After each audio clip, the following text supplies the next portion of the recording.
mais Mambay Passane loolu mënut a am. def élection Mister ak Mrs.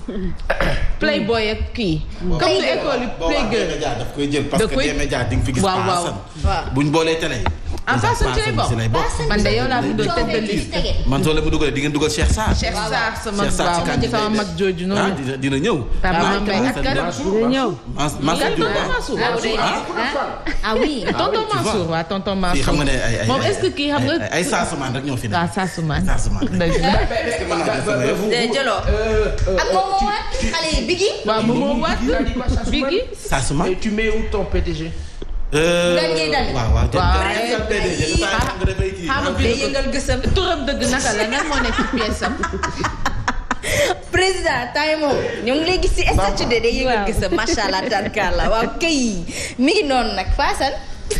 président bu jëlee ndam li ba pare dañ la koy sédd nga daal di ko jox sa rakk yi. non président ban ndam lay jël. mooy kii. Saasumaan. waxuma Saasumaan. président bu ngeen génnee man benn président laa seen TV laa bokkuma feneen. Aïcha ñu di ko nuyu au passage voilà excellent vendredi à vous ci naka noonu bu ñu jógee ci Soxna Fall dañuy jëli suñu page publicitaire après le point Covid-19 jëli woon nañ ko sax nag soxna daa mel ni Covid bi daa ñëw gàttandu ko rek amul beneen ko partenaires yi kon nag merci à vous ci naka noonu ñu dalal Papa Sane Seck ci suñu actualité du jour.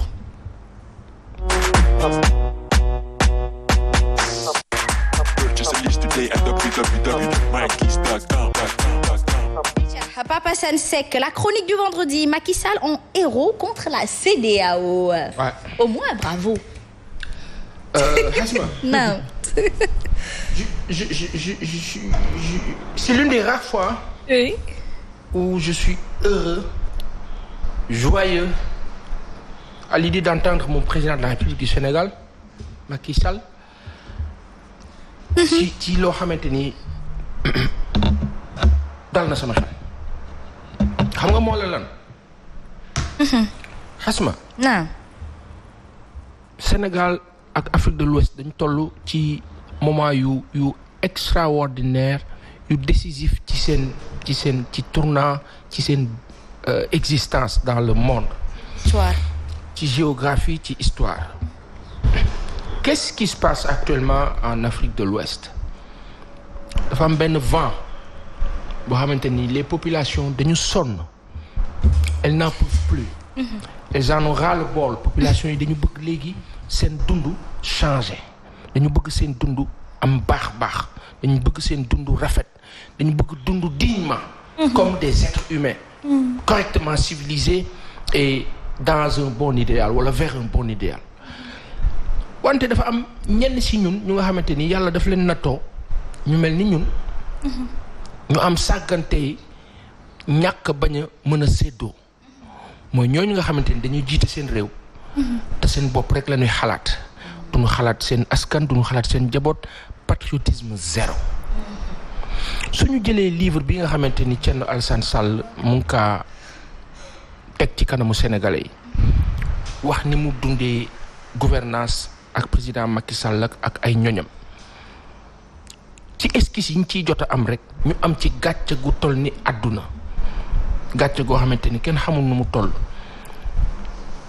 président bi na la signal nga ne ko duma signé ndax lii gënul ci réew mi am na loo xamante ni loo nekk exécutant wala nekk second su gënul da nga kaa wax ki nga xamante ni moo la jiite foofu ñaaree mën a nekk mu nangul la ko parce que xam na ni wax nga dëgg mu bañal la ko nga xam ni newul ci dëgg nga bokk ak yëfam loolu mooy li ñuy wax nangoo ñàkk te jublu ci lu baax te ku nangoo ñàkk lu bon jublu ci lu baax borom bi yombal la. Thierno Alassane ci ni mu ñu wax ci li nga xamante ni dégg nañ ko li ñu siy jàng mooy buñ la nee président bi nee na nga signé nga ne doo signé ndax li nga war a signé baaxul am keneen ku ñëw ne la man damay signé ndax man double bouton laa.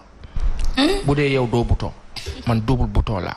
Thierno Alassane Sall ñu wax ñu ne dafa ne kii di Mahammed Boun Abdallah Dionne man du bouton kooku tontu ko ne ko man double bouton laa lu ma président Macky Sall wax laay def waaw. waaw ci dégg-dégg lu ñu diis la wante lu tax ñu jël misaalu Thierno Alassane boobu dafa am fu mu ñuy yóbbu laata ñuy àgg ci président Macky Sall mooy que segam moom moo am fulla bu toll noonu ndax ay intérêt wu Sénégal nekkul ci signature boobu ñu defal Total tey ñuy dem ba jëmmi jamono mbir am Mali président Macky Sall jàkkaarloo ak ay ñoñam fële ci CEDEAO ci visioconférence ñooñu daal di ne waaw Mahamat Issoufou Alpha Condé Alassane Ouattara ñoom ñëpp ñu ne d'accord nañu sax pour jël armée dem fekki waa Mali delloo IBK place am daal di wax mi tey wala boog ñi nga xamante ni ñoo def coup d'état boobu delloo leen IBK place am ñu wax ñu ne président Macky Sall ni Thierno Alassane Sall amee woon fulla bu toll ni lànk doon bouton président Macky Sall lànk bañ a doon exécutant moo tax tey ma fier ci moom daal di xamal ci liñ ñu rapporté tamit journal enquête sax wax nañu ko xamal nu ne président Macky Sall dafa tontu ñooñu ni leen nag il faut ngeen sóor la population malienne il faut ngeen sóor ñi nga xamante ni ñoo waral mbir mi parce que tey CEDEAO suy jóg dafay dem pour dimbali askan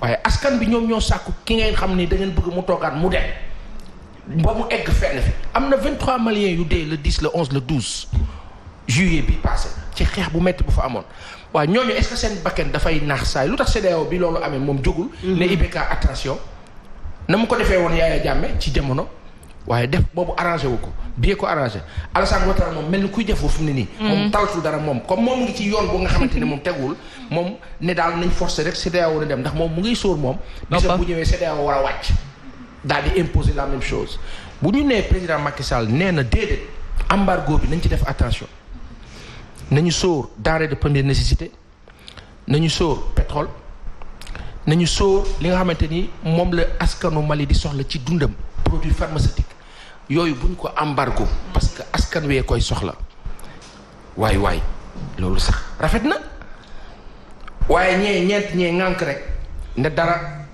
léegi nag liñ siy dégg mooy que àdduna dina dox jamono nit dina nangu ñu teg ko dara ba jëmmi jamono mu làkk est-ce que président Macky Sall dafa nekk ci tànki teggeeku ci li ko tënkoon si jamono ba lu mu ko wax mu appliqué bu dee loolu na Sénégal yëpp jóg ñu ñaanal ko renforcer ko dooleel ko jox ko fit ànd ak moom ci loolu nga xamante ni moom day teg Sénégal ci point de départ bu baax bi parce que 60 ba léegi teguwuñ ci bu président Macky Sall nangoo ñun waa Sénégal ñu ànd ak moom dooleel ko si loolu mu jël comme position renforcer ko ba mu dem sax ba daal di ne attention te war na mën a nekk président bi dem ba ne gars yi waa CEDEAO def leen ndànk comme la population veut ainsi kon CEDEAO na dem ne IBK comme demee na ni kaay ñu jël la yóbbu la exil teg la fu baax mu servir d'exemple à tout le monde CEDEAO am déclic mooy que tey le héros du jour se nomme Macky Sall pour la bonne et simple raison fièrement mon président pour la bonne et simple raison que position bi mu jël noonu na si sax mu nekk point de départ bi nga xamante ni dina ko permettre mu ubbeeku si àdduna bi daal di xamal France ak keneen ak keneen man intérêt wu Sénégal moo jiitu te nag intérêt wu Sénégal ni mu jiitoo président bi wane na ko dans la mesure où embargo bii di dal ci kaw Mali bu ci Mali amee 100 day manqué parce que 25 yi ba jàpp 30 day dal sunu kaw. lu ñu teg Mali day dal Sénégal Mali li ñuy soxla yëpp daanaka pooru Dakar lay jaar. ci wàllu devise alal ju bari la. ñaata camions ñoo bloqué actuellement wax nañ ñu 400 camions ñoo bloqué ci frontière bi malien mënuñu dugg mënuñu dem loolu ñaata la ci xaalis Sénégal da ciy perte bu ci Mali dee perte Sénégal da ciy perte boo boolee loolu yëpp kon Sénégal ak Mali benn la fédération la woon. ci jamono Modibo Keïta ak Senghor. gaa ñi jaxase ñu rek nasaraan jaxase ñu parce que fédération boobu dafa amoon doole waaye ñu jaxase ñu. jaxase ba mu nga déparé ci erreur ba nga xamante ni aussi.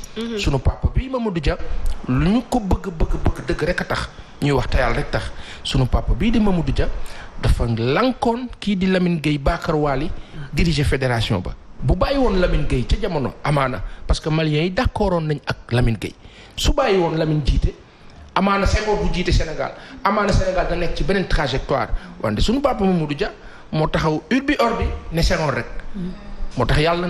la muy def Senghor ñëw war ko nag moom maanaam ci histoire léeg-léeg baax na ñuy fàttaliku kan moo juum ak ku juumul. donc sunu papa Mamadou Dia amoon na intention yu baax waaye fa mu juumee rek mooy diggante Senghor ak Lamine Gueye. l'histoire du Sénégal a été faussée à partir de cet instant pour dire donc que tey fi ñu toll fii Sénégal am nañu président bu tudd Macky Sall qui aujourd'hui diggante démb ak tey a rendu la dignité à tous les Sénégalais et Africains war na mën a nekk point de départ ci décision boobu nga xamante ni avis la bu mu joxe ne attention embargo bi nañ ko allégé beneen bi mooy que attaquer sur le plan militaire Mali xel bu ma ko xalaat bu jëlee position boobu mooy que raison am na kon raison boobu am noonu na la waat ba biir Sénégal parce que CEDEAO yàgg na jël ay décision ci Khalifa Ababacar Sall ci Karim Meïssa Wade Macky Sall lank mook ñi mu àndal appliquer li CEDEAO wax tey nag bu ñu demee ba CEDEAO ñàkk nekk tegu ci yoon parce que quoi qu'on puisse dire un coup d'état n'est jamais légal mais il peut être légitime mooy que population bi bu ci àndee rek dagan na loi yi fu ñu ko tegal du population bu dee population bëggul loi bi duñ ko teggee loolu mooy dëgg donc Macky Sall président bravo nice merci à lui c'est loolu la ñuy xaar ci moom ndaxte li ñuy faral di yàgg di fi wax mooy que lu Sénégal ak Mali dañuy jegeyoo lu dal Mali dal Sénégal kon nag bu yàggee li fay xew bu fekkee jàmm amu fa rek dinañu laal kon nag c'est à juste titre et c'est bien défendu alors tey jii nii waa CEDEAO moi je pense que c'est des ambassadeurs justement de la paix c'est des modérateurs ils ne sont pas là pour indi fitna askan mooy fal mooy folli te nag bu askan bi yeewoo ba ne bëggatuñu ngeen nax ñu wala kii doyatuñu ci suñu réew wax fa dëgg yàlla nag ngeen teggi seen bopp te teg li askan bi bëgg soxna Fall.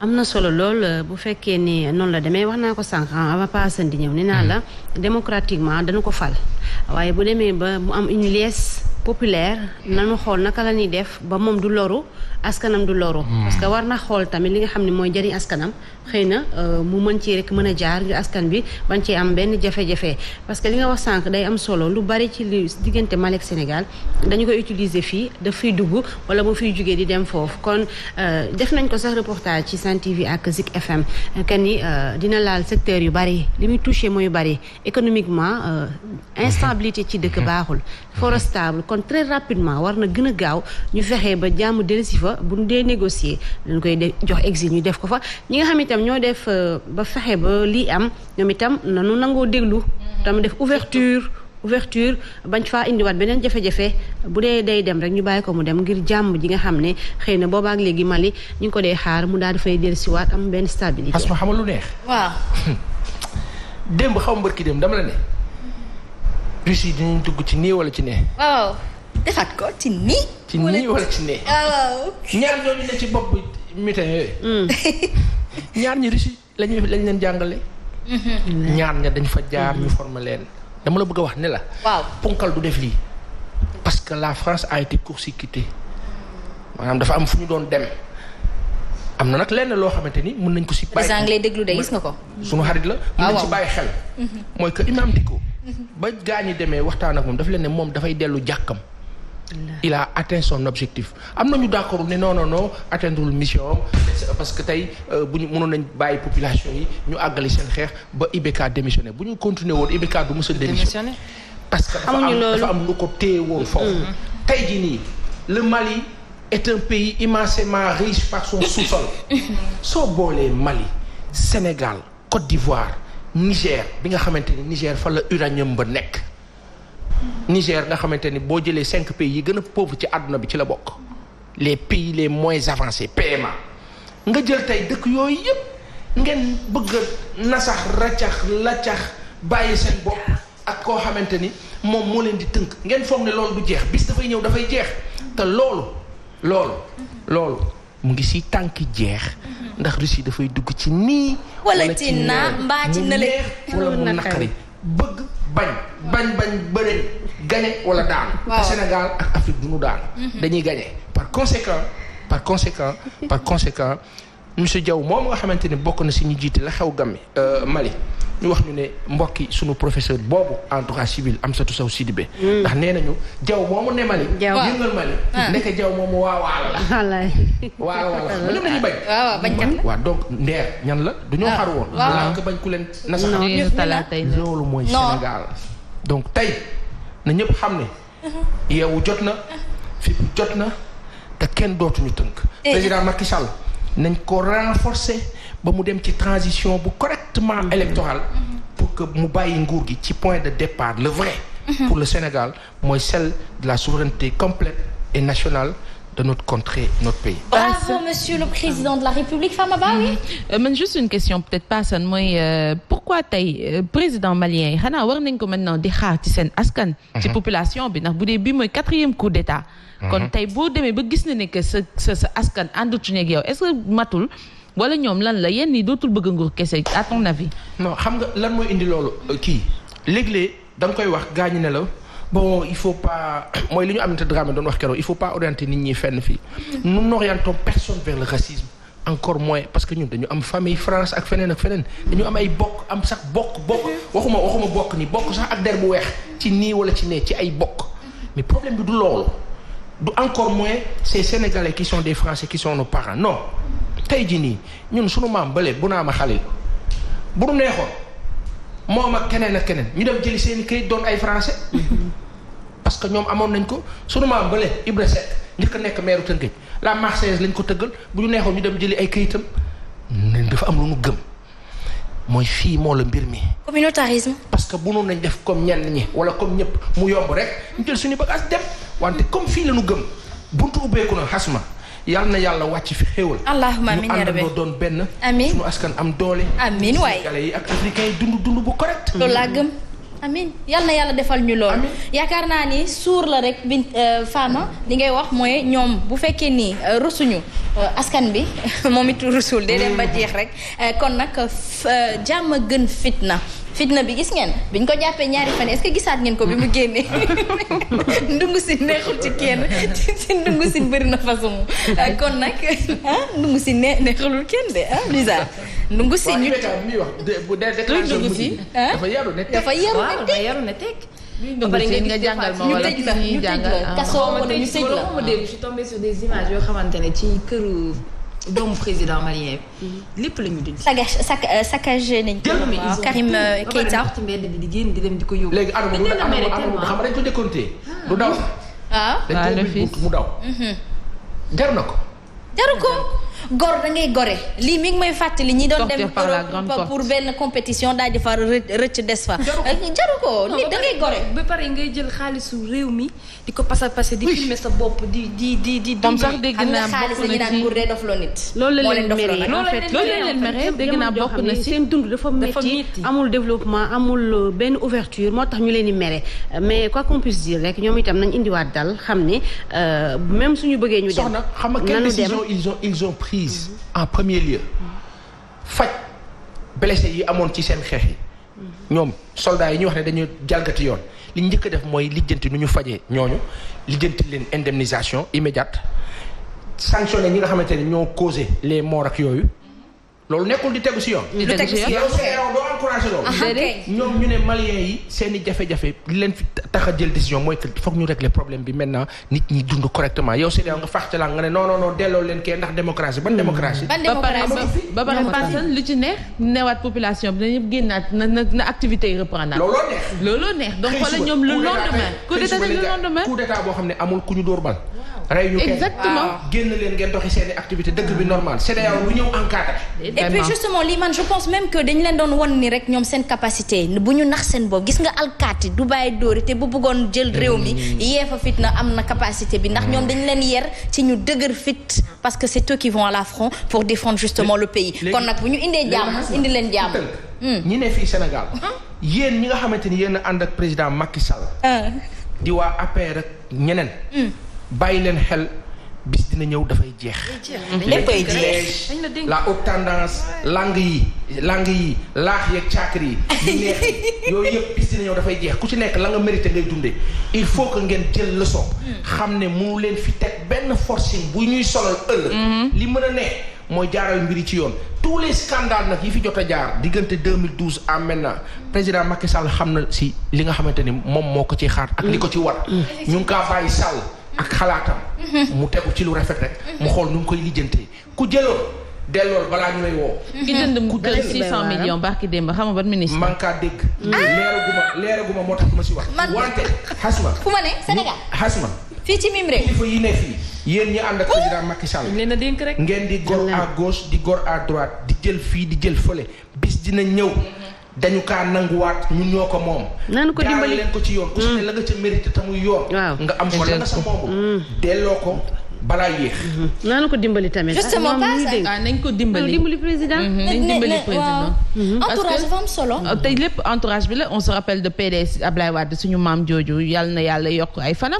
wala moom tamit entourage am bokk na peut-être ci li ko yàkkal parce que bu ñu doon dégg ñenn ñi yenn affaires yi ñu doon def mu xawoon nekk excès tuuti. donc soxna wax nga lu am solo nañ ko dimbali tamit jàppale ko moom it mu dimbali boppam.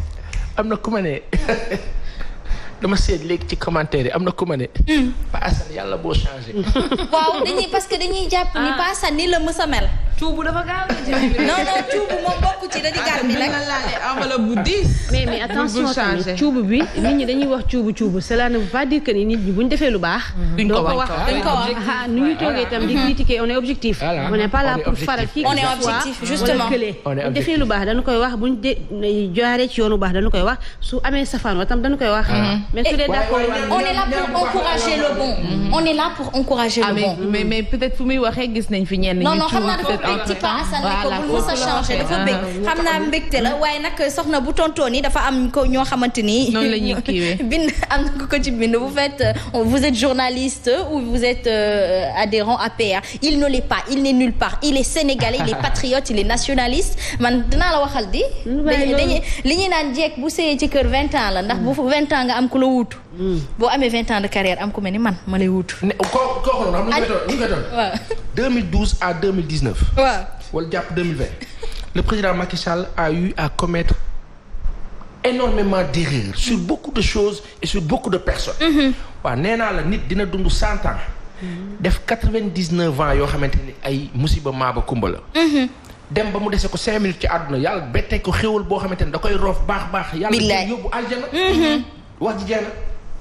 wax ji daal fii lañ koy ndar keppe daal di ko tënk ani kii monsieur le maire de Vélingara gars yi ngi laajte suite. nee na dina fi ñëw lundi incha allah. non suite bi. monsieur le maire sera là altine incha allah. monsieur le maire. indi ko jour bu may ñëw de.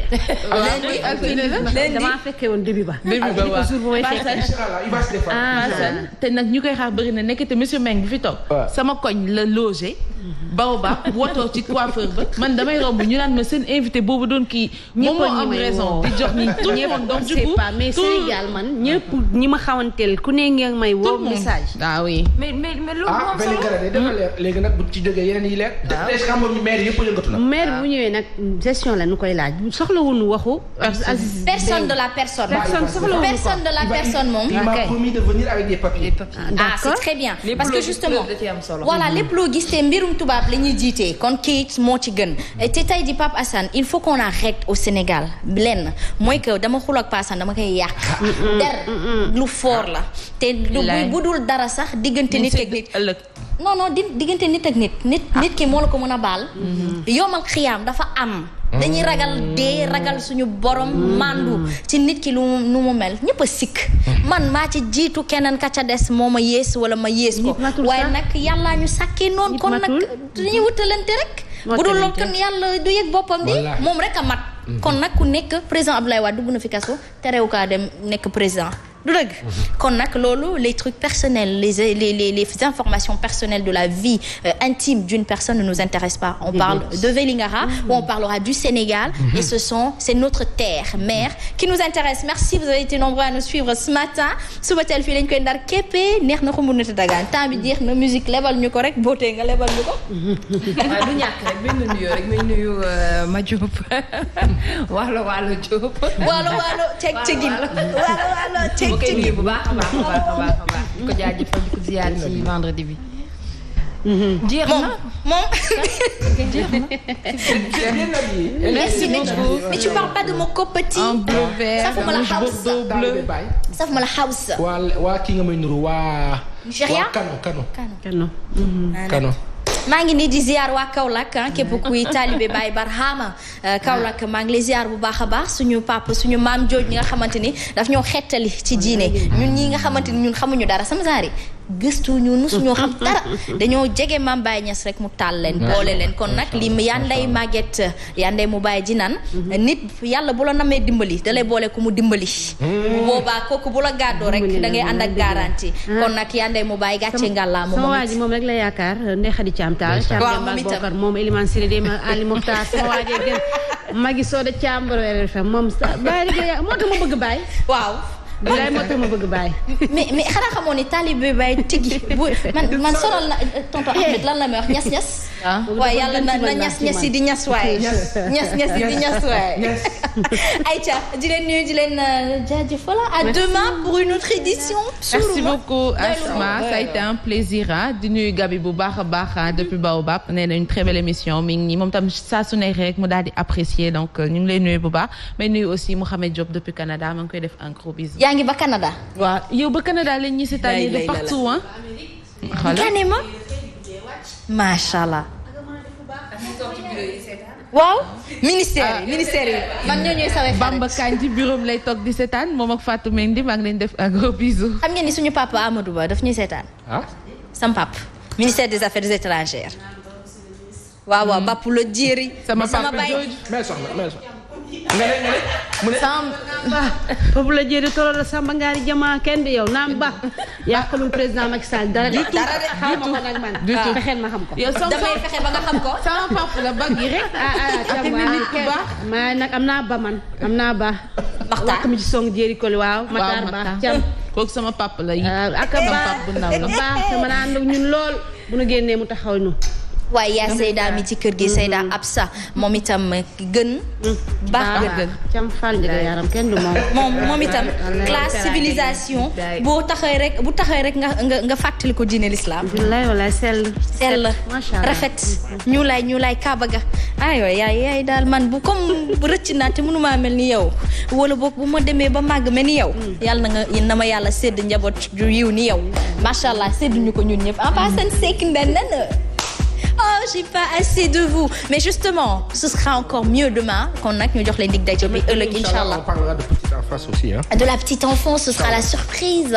Voilà les enfants on est en période de non scolarisation aujourd'hui beaucoup de parents parce que non scolarisation bu ñu ko déggee rek tamit crèche yi ak yëpp a tëj xale yi ndaw yi dañuy nekk ci kër gi ñun dañuy liggéey war leen bàyyi foofu suñu xel yi du dal yaay dañuy woote rek dañuy mel ni man 2 3 loolu ndekkee lii génneel lii kon nag Germaine Barros dafay ñëw daal di ñu won rek ay astuces yu am solo ngir rek ñu mën a occuper nos enfants et surtout les aider à s'éveiller Papa Sensei. Exact, ce sera génial. Ce sera magnifique bu ko kenn raté suba dee xumbute dagaan Aïcha merci beaucoup à vous ba ëllëg inchallah. Purchase a list today